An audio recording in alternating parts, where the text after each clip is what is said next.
जय हिंद विद्यार्थी मित्रांनो, पोलीस भरती 2024मध्ये जालना जिल्ह्यामध्ये किती जागेसाठी जाहिराती पडू शकते संपूर्ण टेबल आलेला आहे.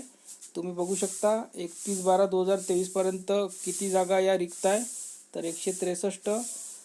निव्वळ रिक्त पदे जर बघायला गेलो आपण तर 103 आणि पोलीस भरतीकरिता उपलब्ध होणारी पदे म्हणजे किती जागेसाठी इथे जाहिरात पडू शकते आणि कोणत्या कास्टसाठी तर पहा. अजासाठी इथे 12 जागा, अजसाठी 2, VJA साठी 0, भज ब साठी 4, भज क साठी 3, भज ड साठी 0, विमाप्र साठी 1, इमाव साठी 21, EWS साठी 4, खुलासाठी 15 आणि एकूण 72 जागेसाठी इथे जाहिरात पडू शकते. तर सर्व विद्यार्थ्यांनी अभ्यास आणि ग्राउंड चालू ठेवा. जाहिरात ही केव्हाही पडू शकते. धन्यवाद.